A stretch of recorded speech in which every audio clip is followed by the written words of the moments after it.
대선에 가려져서 그렇지 정말 중요한 변화가 올 상반기 중에 일어납니다. 부산, 울산, 경남을 하나로 묶는 특별지방자치단체, 바로 부울경 메가시티의 출범입니다. 정부는 수도권 과밀화로 인한 비효율과 지방소멸 위기, 미래 환경 변화 등에 대응하기 위해 초광역 협력을 추진하면서 범정부 초광역 지원 협의회를 지난해 11월 출범시켰고, 그동안 5차례의 회의를 통해 부울경 지역과 3대 초광역권, 강서권 지역의 발전 전략을 순차적으로 논의한 바 있습니다. 3대 초광역권은 대구 경북, 광주 전남, 대전 세종 충북 충남권으로, 강서권 지역은 제주 강원 전북 등의 특화 발전 계획을 수립하였는데, 이는 대한민국 탄생 이후 국토를 완전히 재편하는 것입니다. 정부의 정책적 추진과 함께 여야 대선 후보들의 지원 약속이 본물 터지듯 나오고 있고, 해당 지역에서는 통합청사 유치를 위한 자금도 들려오고 있습니다. 수도권 1극체제의 병폐를 극복하고 지방정부 간 협력을 통하여 다극체제로 전환하고자 하는 새로운 국가균형발전 전략인 메가시티는 도시의 생활권을 포함해 인구 1천만 명 이상의 도시를 말합니다. 이미 세계적으로는 일본의 간사이 광역연합, 홍콩, 마카오, 광동성을 먹는 중국의 외화강호 대만구 프로젝트, 프랑스의 엑스 마르세유 프로방스 메트로폴, 그리고 독일의 바덴과 베르텐베르크트 주의 185개 자치단체로 구성된 슈투트가르트 지역연합 등이 있습니다. 도시 자체가 변화하고 있는 겁니다. 유엔 경제사회국 자료에 의하면 지구상 도시의 면적은 3%에 불과하지만 거주하는 인구는 전체 인구의 55%가 넘는다고 합니다. 도시가 현대 문명을 지탱하는 중요한 축이라는 사실을 확인하는 대목입니다. 불평등과 혼잡, 오염 같은 문제가 있긴 해도 전반적으로 도시 거주자가 농촌 거주자보다 더 부유하고 건강하며 오래 삽니다. 병원을 가더라도 10km 이상을 가야 하는 곳과 몇백 미터만 걸어가야 하는 곳의 차이입니다. 불과 몇 년 사이에 일어나고 있는 변화입니다. 메가시티라는 용어조차 낯설던 지난 2013년 유튜브를 통해 이미 서울을 중심으로 한 도시 광역화를 통해 우리나라의 미래 발전 방향이 제시된 바 있습니다. 앞으로는 수도권이 수도 서울이 돼야 돼요. 이제 개편이 일어나면 수도 서울 자체가 수도권이 전부 다 하나로 뭉쳐서 수도 서울이 돼야 된다 이 말입니다. 이래야 국제의 경쟁력을 가지는 힘을 모으게 돼요. 수도 서울을 만들기 위해서는 수도권이 거진 70%가 이거 다 들어가야 돼요. 70%가. 수도권 70%가 수도 서울로 들어가야 된다. 너무 작아요. 그래서 모든 수도권을 합쳐가지고 여기를 정리할 곳을 딱 보면 70%가 수도 서울로 들어오고 새로운 개편을 해야 돼. 그러니까 부산이 국제도시가 되려 그러면 국제도시가 돼야 돼. 부산은 국제도시가 되려면 지금보다 사이즈가 아무리 작아도 3배 내지 7배가 커져야 돼. 국제도시로 발돋움해야지 부산이 앞으로 미래성이 있다. 서울은 앞으로 수도권을 이 수도 서울로 확장을 시켜줘야 이 앞으로 미래성이 있다. 이렇게 되는 거. 대구는 대구대로의 이 확장성이 일어나야 대구서 자기 역할을 할 수가 있습니다. 국가 이전부터 도시는 존재해 왔습니다. 그 오랜 역사 속에서 도시는 권력과 자본의 중심이었습니다. 전 세계 GDP의 80%를 차지하는 경제의 중심, 전체 특허의 90% 이상을 담당하는 지식경제의 중심입니다. 이미 국가주권과 불간섭 원칙을 준수하는 정부는 국토 방위나 무역 등 국제적 사안에 대한 국가의 필요와 관심에 대응하는 체계입니다. 따라서 대규모 팬데믹이나 기후변화 등 우리의 실존에 대한 위협 요소에는 신속한 대응이 어렵습니다.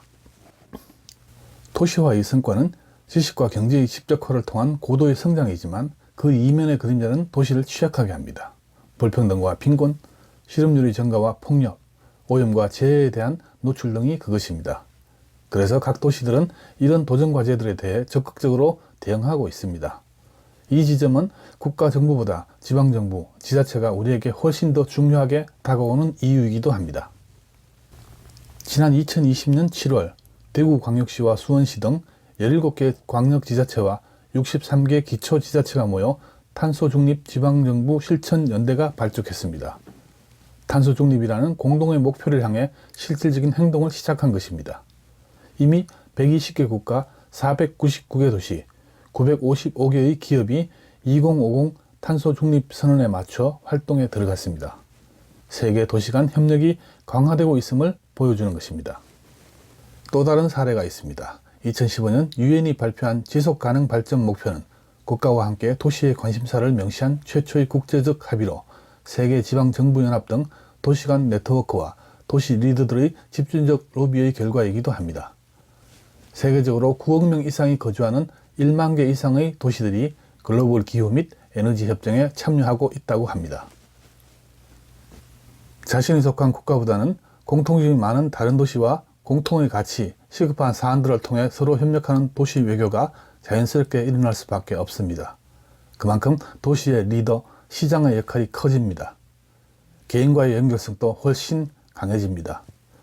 내 집 앞의 쓰레기나 교통 문제, 건축 등 삶의 직접적인 영역에는 시장의 개입 요소가 훨씬 많고 강합니다. 지방자치체 실시 초기 민선 1기에서 4기 정도까지 많은 단체장들이 뇌물로 감옥에 간 이면에는 그들이 그만큼 많은 권한을 갖고 이권에 개입했다는 뜻입니다. 계속해서 도시는 변화합니다. 국가는 안보나 필수적인 대규모 공공재 확보 등에 주력하지만 신속한 대응이 우선되는 방역, 빈곤 등에 대해서는 도시의 접근이 훨씬 강화될 것입니다. 좀 앞서 나가자면 대통령보다 내가 속한 도시의 시장을 잘 뽑아야 하는 이유이기도 합니다. 오는 6월 1일 민선 8기 지방자치단체장 선거가 있습니다. 내 집 앞에 가로등 달아주고 도로 포장해주는 것도 좋지만 국제사회의 변화를 읽고 새로운 시각으로 시정에 임할 수 있는 후보가 많아졌으면 합니다. 급속하게 도시화가 이뤄졌고 광역화로 재편되는 이 시점에서 우리의 역할은 무엇일까요? 나라의 주인이 국민이듯 도시의 주인은 시민입니다. 부울경 메가시티라면 부울경 시민이 주인입니다. 당연히 시민이 행해야 될 의무가 주어집니다. 시민이 하는 것이 없으면 시는 발전하고 좋아질 수 없습니다. 내가 앉은 자리, 내 고장을 아끼고 사랑하면서 성장해야 합니다. 내가 살고 있는 시를 위해 공부하고 연구하고 공유하는 노력이 필요합니다. 혼자가 아닙니다. 서로 존중하며 함께 연구해야 합니다. 한 단계 더 높은 시선과 사유가 필요합니다. 새로운 패러다임으로 일상의 답을 찾아가야 합니다. 그리고 그 결과물을 제안하고 청원하고 또 확산시키며 의무를 행하는 것입니다. 지역살리기 운동본부나 시민단체, 소비자단체 등의 할 일이요 의무입니다. 엄청나게 큰 연구활동이 아닙니다. 시대를 앞서 나가는 아젠다는 더더욱 아닙니다. 우리가 알고 있다는, 그래서 당연하다고 느껴지는 것들 하나하나를 다시 짚어보는 것입니다. 아래 사람, 불쌍한 사람을 도와줘야 한다지요. 왜 도와줘야 하는지, 도와주는 것인지 아니면 의무적으로 행하는 것인지 따져보라는 것입니다. 주부는 가정 안에서, 직장인은 직장에서, 은퇴자는 그동안 사회에서 자신이 행한 것들을 가지고 자신의 영역 안에서 시에 도움이 되는 것들을 찾자는 것입니다. 그래서 시민 한 사람 한 사람이 연구원이 되는 것입니다. 내가 이 시의 주인이라는 적극적인 시민 참여, 행동하는 시민이 되는 것입니다. 도시 문명이 가진 유형 무형의 혜택 속에 우리는 성장했고 또 향유하고 있습니다. 도시는 우리가 성장한 터전이었습니다. 그러나 도시의 급격한 변화는 우리의 터전을 송두리째 바꿔놓을 수도 있습니다. 깨어있는 유권자가 정치를 성숙하게 하듯이 시민의 높은 사유와 관찰과 연구가 도시를 변화의 흐름 속에 허둥대지 않고 바른 방향으로 잡아갈 수 있게 합니다. 여러분 한 분 한 분이 주인이고 시장입니다.